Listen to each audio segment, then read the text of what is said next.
अस्सलाम वालेकुम जी। इमरान खान साहब को मिलिट्री कस्टडी में ना दिए जाए, उस हवाले से हमने इस्लामाबाद हाई कोर्ट से रजू किया था। आज हमने दरख्वास्त दी थी कि खान साहब को मिलिट्री कस्टडी में ना दिया जाए। उस दरख्वास्त को फिक्स कर दिया जाना चाहिए था, लेकिन आगे से ये बहाना बनाया गया कि ये अर्जेंट नौयत का मामला नहीं है, छुट्टियों के बाद इसे फिक्स किया जाएगा। हमने 12 इस्तदा की, यानी कि हमारी टीम में से वहाँ पर इंतजार भाई और फैसल भाई मौजूद थे। उन्होंने जाकर जो ऑफिस के अंदर अमला बैठा होता है, उन्हें कहा कि जनाब अर्जेंट नौयत का मामला है, क्योंकि अगर किसी की गैर कानूनी जो कस्टडी है वो देनी है तो इससे ज्यादा अहमियत का और क्या मामला हो सकता है। तो गैर कानूनी कस्टडी किसी की भी हैंड ओवर नहीं करनी चाहिए और इस हवाले से ये अर्जेंट नौयत का मामला है। खान साहब की दरख्वास्त जो है ये फिक्स की जाए, लेकिन उस दरख्वास्त को फिक्स नहीं किया गया। यही कहा गया कि छुट्टियों के बाद देखा जाएगा।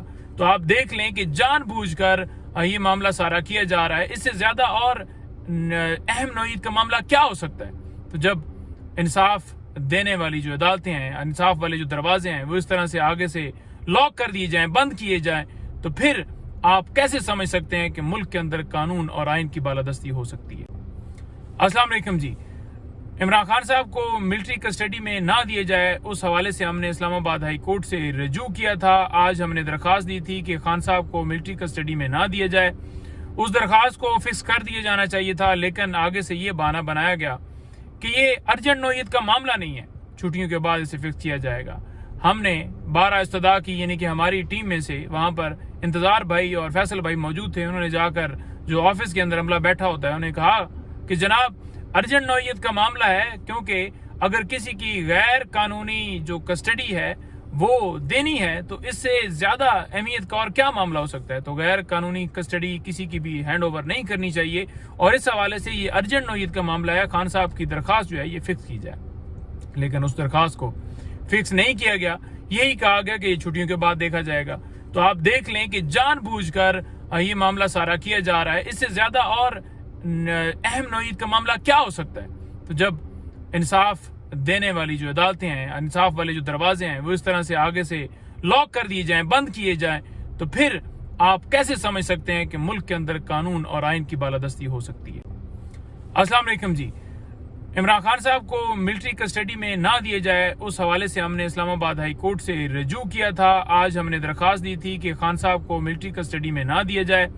उस दरख्वास्त को फिक्स कर दिया जाना चाहिए था, लेकिन आगे से ये बहाना बनाया गया कि ये अर्जेंट नौयत का मामला नहीं है, छुट्टियों के बाद इसे फिक्स किया जाएगा। हमने 12 इस्तदा की, यानी कि हमारी टीम में से वहाँ पर इंतजार भाई और फैसल भाई मौजूद थे। उन्होंने जाकर जो ऑफिस के अंदर अमला बैठा होता है, उन्हें कहा कि जनाब अर्जेंट नौयत का मामला है, क्योंकि अगर किसी की गैर कानूनी जो कस्टडी है वो देनी है तो इससे ज्यादा अहमियत का और क्या मामला हो सकता है। तो गैर कानूनी कस्टडी किसी की भी हैंड ओवर नहीं करनी चाहिए और इस हवाले से ये अर्जेंट नौयत का मामला है। खान साहब की दरख्वास्त जो है ये फिक्स की जाए, लेकिन उस दरख्वास्त को फिक्स नहीं किया गया। यही कहा गया कि छुट्टियों के बाद देखा जाएगा। तो आप देख लें कि जानबूझकर ये मामला सारा किया जा रहा है। इससे ज्यादा और अहम नौयत का मामला क्या हो सकता है। तो जब इंसाफ देने वाली जो अदालतें हैं, इंसाफ वाले जो दरवाजे हैं, वो इस तरह से आगे से लॉक कर दिए जाएं, बंद किए जाएं, तो फिर आप कैसे समझ सकते हैं कि मुल्क के अंदर कानून और आइन की बालादस्ती हो सकती है।